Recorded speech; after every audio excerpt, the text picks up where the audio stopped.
Welcome to the 2025 Detroit Auto Show in, you guessed it, Grand Rapids.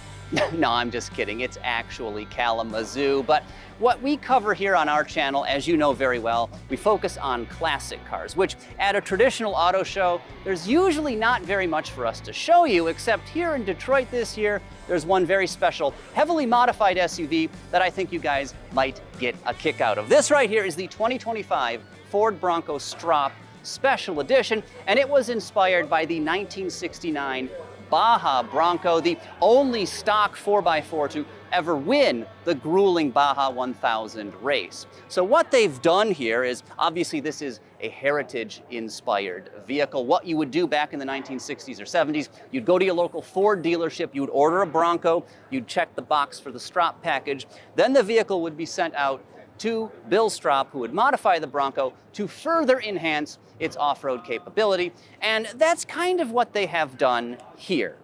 Now, of course, the 2025 Bronco offers orders of magnitude more features and capability than any Bronco from the 60s or 70s could dream of. We've got a disconnecting sway bar, 35-inch tires, Fox shock absorbers, and of course, under the hood, a 2.7-liter EcoBoost twin turbocharged V6 that even with regular grade gasoline is going to get you more than 300 horsepower and 400 pound-feet of torque. Now, I'd really like to talk about the design of this vehicle, but I'm not qualified. Is that Jason White? Jason, what are you doing here? Mario will call you back. Craig, it's great to see you. Fancy seeing you here, and you're mic'd up as well. It was on the nightstand. What a coincidence. Yeah. Well, I just wanted to talk about some of the design of this 2025 Bronco Stroppe Special Edition, and oddly enough, you're right here. I mean, it's funny how it works out that way. It's funny how that works. So walk me through the design if you could, and let's talk about Bronco. Well, I know you've mentioned to me before that you didn't think retro was one of my favorite things in design. I like retro in small doses. It's like red wine. You know, a little bit of it, you know, it's okay. A little bit's good for you. It's not a problem. Yeah. But this vehicle, one of the things I love about the Bronco in general, before we even talk about the Stroppe, is just that it's designed in such a way to take advantage of customization. Correct. Where all the part lines are, you notice how, you know, by putting the white right above the windshield, it really calls to attention this part right here. Yeah. It changes the way you're proportionally viewing the vehicle. So that's one thing they're doing. But there are a lot of other things that, you know, there are details that they don't look J.C. Whitney, but at the same time, they want you to know they're there. Like the way that this blends into the leaf catcher here. So by J.C. Whitney, you mean you didn't order it from a cheap parts catalog and tack it on. Yeah, exactly. They're right between blending it with the overall design and having it be prominent enough that you can see it, you know, that you recognize it. I think that's really what defines the Bronco. And they use these as cues for the way that they customize it. Now, this particular, you know, in the industry, we may call it a paint and tape kind of thing. Because we've got a 4-color pattern here. We've got Atlas blue up top on the roof. There's white. We have the matte finished black hood, and then there's code orange on the rest of the body.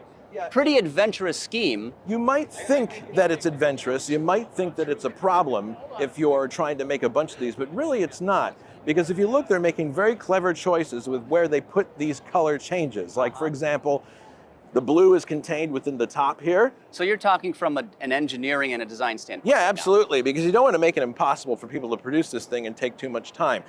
We spoke with a Ford marketing rep earlier, and he informed us that the vehicle comes off the line, all white to start with, and then they have these parts painted piecemeal, you know, and applied. That also goes for this fender right here. The one part that they have to paint on the vehicle, which takes a bit of skill, is this.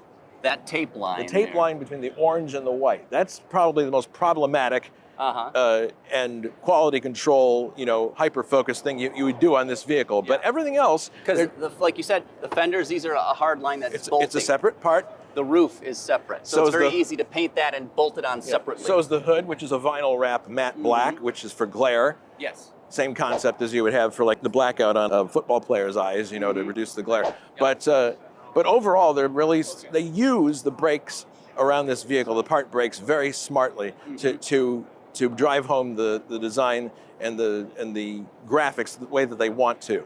And that modularity increases customizability, right? Yes. If you want to swap a different grille, it's very easy to do when that whole assembly Exactly. And you can tell by looking at it that was one of the things they wanted to do right away. One other thing that I noticed is that in a lot of other Broncos, you wouldn't necessarily notice this kick up very prominently, but because they have this strip of white right here, it really, really draws your eye to that in a way that other trim levels might not. Also, they did a fantastic job with the paint quality. You're not going to be able to see this on camera, but you mentioned earlier, Jason, they actually put the clear over the top of the orange and the white, so there's no step there. You can't feel anything with your fingernails. That must be the way they're doing it, because I can't think of another way that it would work this good, because I can't feel a step there. That's really impressive. Yeah. So, and equally impressive panel gaps, and the way they actually wrapped the paint around the door just a little bit here. A little bit here, and then inside there, because when you shut it, you don't want to look in there and see white inside the gap. So works out really well. Very nice. Also, they carry this code orange color through to various elements inside the Stroppe Bronco Special Edition here. It's a little bit hard to see. Well, if Ben can get the camera up there, you know, you get a smattering of accents, some stitching on the seats, grab handles and whatnot, but otherwise it's pretty much the standard Bronco cabin, which isn't necessarily a bad thing. No, that's fine. It's more of a subtle arrangement in the inside than it is in the outside, but I think actually it's probably good because the outside is very, very bold, and if you have an inside that's competing with that, it might be a bit too much. So I think that was probably the right way to go. Yeah. So how difficult or expensive is it to do a 2 or a 3-tone paint job? We talked about modularity, which does simplify that quite a bit, but in general, if you want to do a 2-tone paint job on a car, is that a huge expense for an OEM? It's not that big compared to other modifications you might make. Anything it has to do with paint. There goes the people mover. Yeah.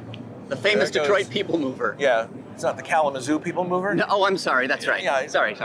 No, anything that has to do with paint, you know, that's at the very bottom end of like cost in terms of modifying a vehicle. Okay. All the parts that you see here are kind of just normal Bronco parts. I don't see any on here that like jump out as, oh, that's a new one. Yeah. Maybe I'm missing something. But in any case, the paint is not a problem. It's when you have when you start to put like much more, you know, expensive and different parts on the vehicle. Bumpers. That's when things start to go. You get the sport package with a new grill. Exactly. And it starts to add cost. Gotcha. But this is probably one of the most effective just trim jobs I've seen in a long time. Yeah. And as I said before, part of the reason it works so well is because the Bronco was designed from the outset to be friendly to situations like this. That is why it works so well. Exactly. One question about Bronco design. You used to work at Ford, and you actually did some concept work for a future Bronco that at the time they never put into production. But what, if any, elements of that work that you did back at your time at Ford are on the current Bronco? Is there anything you can point at? Well, generally the proportions, I would say. But yeah, the actual team that worked on this, that was a different team altogether, you know. But yeah, overall, I'd say, you know, when this first came out, I was really pleased because I thought it really leveraged the strengths of the brand. I think it looks fantastic, personally. And again, you don't have to be a Bronco expert to enjoy this. You know, you have the core people who understand what Bronco is, and they will key off of probably the Stroppe stuff and all that. Then you have the people around the perimeter, that's the consumption, and they'll like it too. Yeah. And that's what design needs to do more of. We can't be doing things where people are designing for the designers, and it's only known inside the Beltway, you know, kind of a thing, you know, or inside Detroit Circle. You want people to connect with it, even if you're making some kind of obscure reference that they may not get. Yeah. And they did that very well with this vehicle. They did. It's the right amount of retro, like you said. Yes, it is. That's a good way to look at it, too. I can't get enough of how this clip like just blends into the hood. It works so well. On another hard line, too. Yeah, exactly. Everything right here, because that's the fender line. They don't have to work very hard at all to make this work. Correct. It's really cool. And it's smart. It's smart design. Here's a question for you. Yeah. We talked about the new Scout vehicles that were announced not too long ago. Yes, we did. And I think in that show you said the Scout is less severe than the Bronco. Yes. What did you mean by that specifically? Well, first of all, I would qualify that by saying that it's comparing the Scout with the Bronco. If the Scout didn't exist, we probably wouldn't be having this conversation. Correct. But if you take a look at the Bronco, it does have a little bit more of a severe bend to it than the Scout does. Do you mean hard lines, creases? Hard lines, lots of details that jump out at you, but are still integrated well. Whereas the Scout is a lot smoother. The Scout takes a little bit more of a soft approach to everything. Not to the point where it's a jelly bean, but to the point where it's just a little bit more nuanced. And that's true to what that brand heritage is. And I think, you know, when you put the two side by side, I think it works out well for both of them. They're both going to get attention for the right reasons, because this one has a lot more of a rough and tumble feel to it, and the Scout has a little bit more different appeal, more of a, I don't know, more of a nuanced appeal. So I think that's good. They're not stepping on each other's toes. Exactly. Yeah. So very nice. What grade would you give the Stroppe Special Edition Bronco here? I know I give out A's like they're cotton candy these days. You're not that easy of a grader. No, I'm not. Pretend it's one of your students, and they brought you a turkey they traced with their hand for Thanksgiving. No. For the job that this is, I'd give it an A, because they knew exactly where to put these colors that would get them the look that they wanted and would be able to be built without spending too much extra money. So they can maximize profit on it. So overall, yeah, definitely an A. I think it's a great job. An easy A for Ford. So that's a very quick look at the 2025 Ford Bronco Stroppe Special Edition. These should be available starting in the first quarter of the year. They're only offered as a two-door model, so keep that in mind if you want a Stroppe Special Edition and you've got some little ones to carry around. You might want to get a different Bronco model with 4 doors, of course. Base price is going to be around $78,000 with delivery, which isn't cheap, but what is these days, right?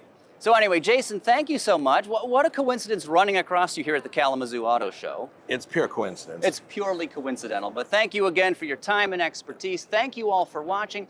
And up next, make sure you check out our design discussion all about those new Scout models that were recently announced. Click right over here to check out that video next.